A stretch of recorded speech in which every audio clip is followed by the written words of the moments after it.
morning, good afternoon, good evening. He who pays the piper calls the tune. It's an adage that Christopher Mutsvangwa should write a note to himself, put it in the mirror so that he can see it every morning to remind him of that reality. Not too many moons ago, he was the one boasting that no one can bribe his way into Zanu PF. Here he is bragging about that. What am I saying? Is don't attempt to use money or cars or what. Saka ukatenga vemuHarare province, woenda futi unotenga vekubulawayo, woenda futi unotenga vekuAmutare, vese uchivapa motikari.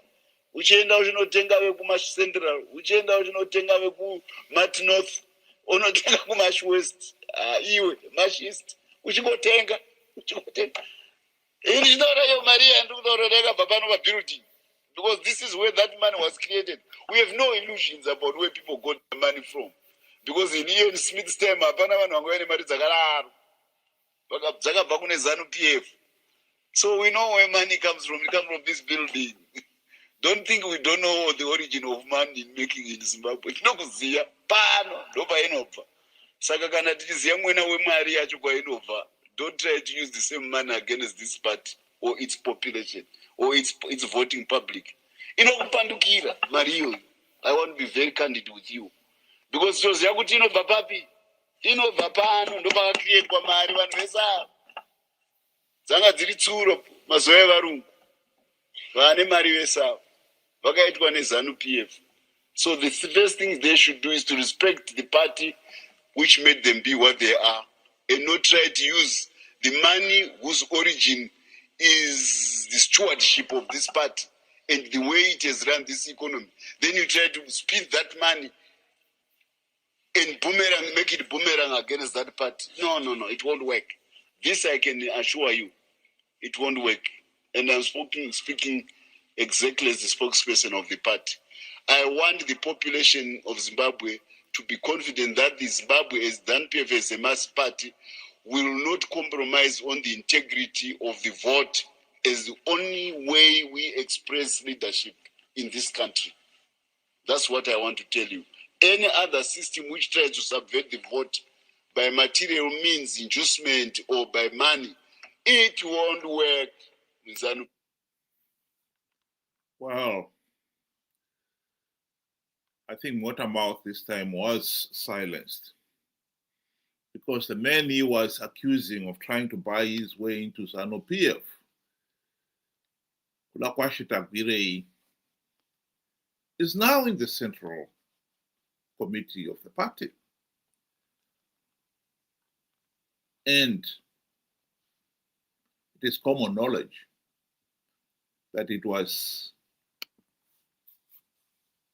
because of his generosity, buying cars, the very thing that Mutsvangwa is saying would not get him anywhere.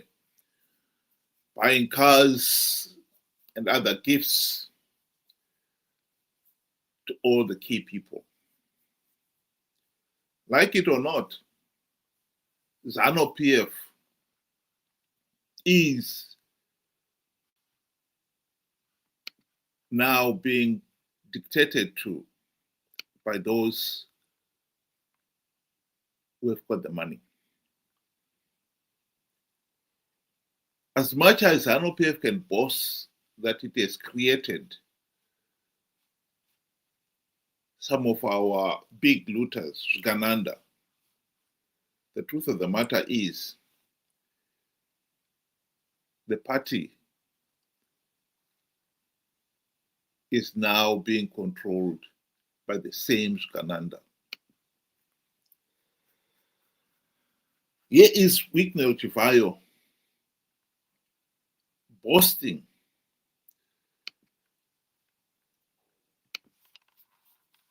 that Energy Mtoli was being punished and he will never be elected back into Zanu PF.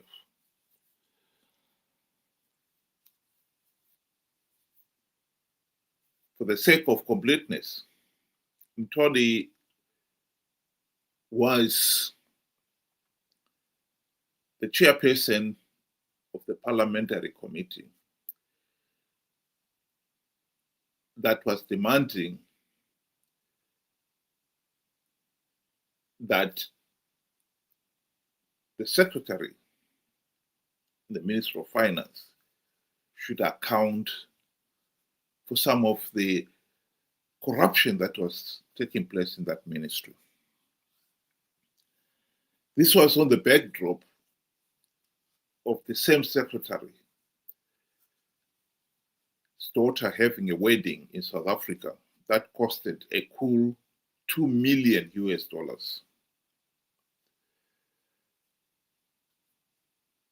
It doesn't make any sense. But poor Mtoli found himself being removed from his position as chairperson of the parliamentary committee. And here is one of the Ganandas in Zimbabwe, Wikno Chivayo, boasting that he will never be elected in the next parliamentary session. There's no doubt that people like Tagwirei, Chivayo, and others are paying the piper and are calling the tune. In one of his boastful moments, Chivayo boasted that akachibata kutinji. In other words, Zanu PF is in his hands. He is the one calling the shots. The tail is wagging the dog. And people like Mutsvangwa, who thought they or the party is in control, are now having to find themselves eating humble pie.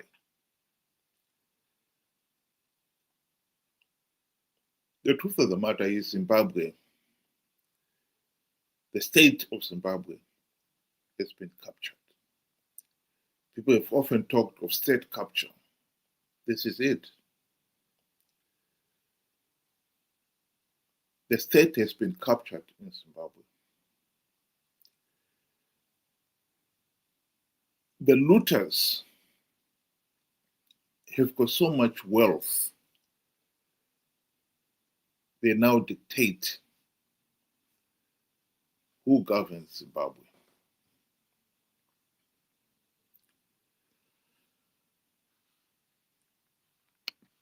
When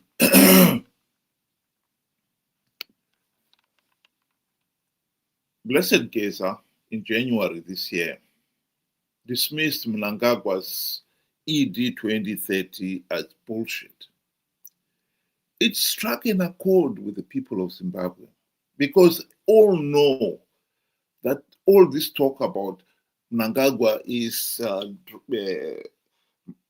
driving the economy into prosperity. The country will increase its GDP from the current 2,000 US per person GDP per annum to 6 times that, 6 to 3 times that, 6,000 US per capita GDP by 2030. That is just a mirage. How is the country going to develop when corruption is so rampant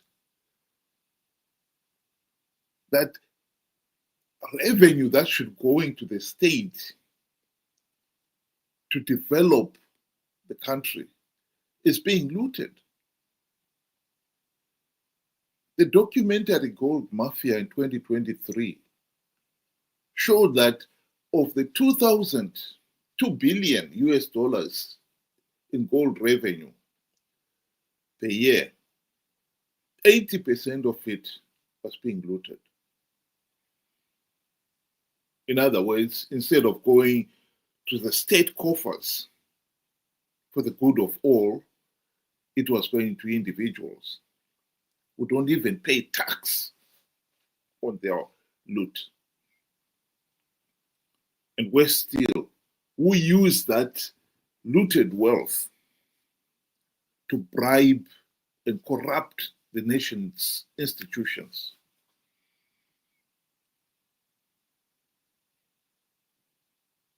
So, yes, I was right. This Vision 2030 is just bullshit. And when he said it, he triggered Mnangagwa to go into a looting spree, or rather a bribing spree, where he was trying to bribe the war veterans, those in the top leadership. They got motor cars, and even some of them had houses built for them. But those lower down the ranks, they had to contain themselves with bicycles.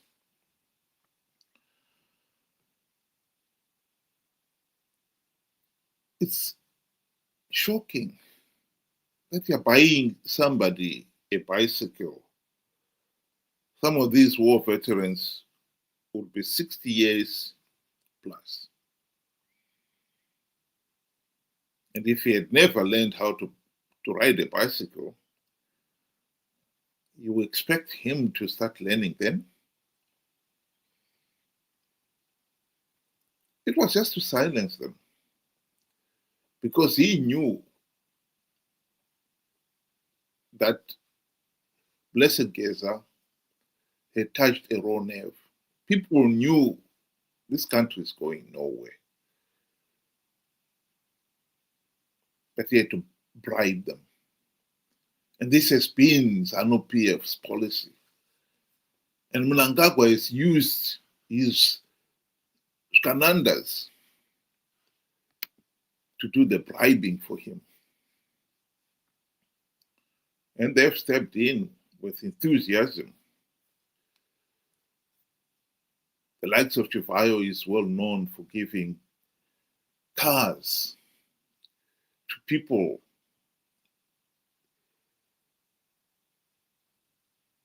that are considered to be advancing the Mnangagwa agenda. From the low-ranking individuals to those much higher up.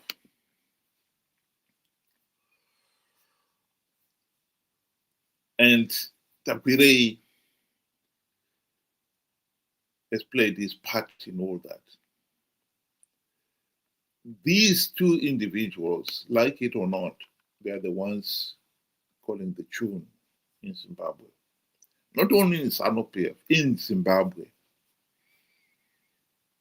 Zimbabwe is a captured state. And to pretend otherwise is just plain foolish.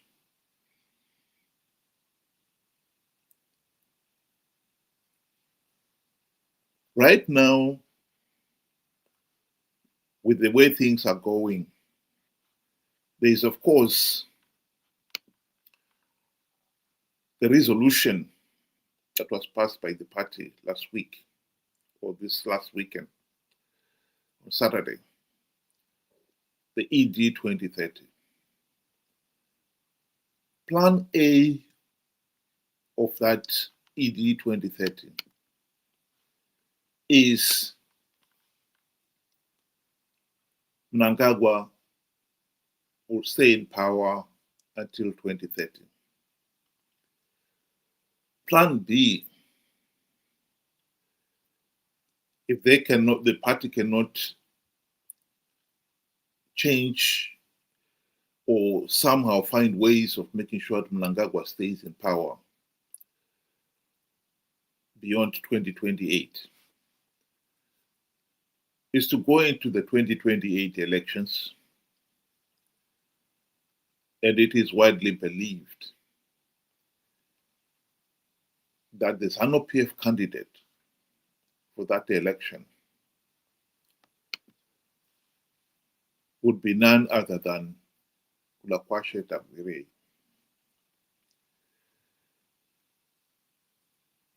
It is no secret that Chris Mutsvangwa was one of those who had presidential ambitions. And so he could find himself in 2028 calling the men he mocked for trying to buy his way into Zanu PF as the president of Zanu PF.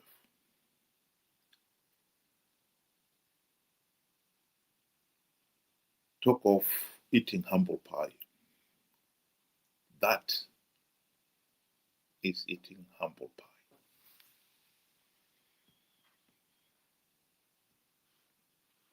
Thank you very much. Have a good afternoon.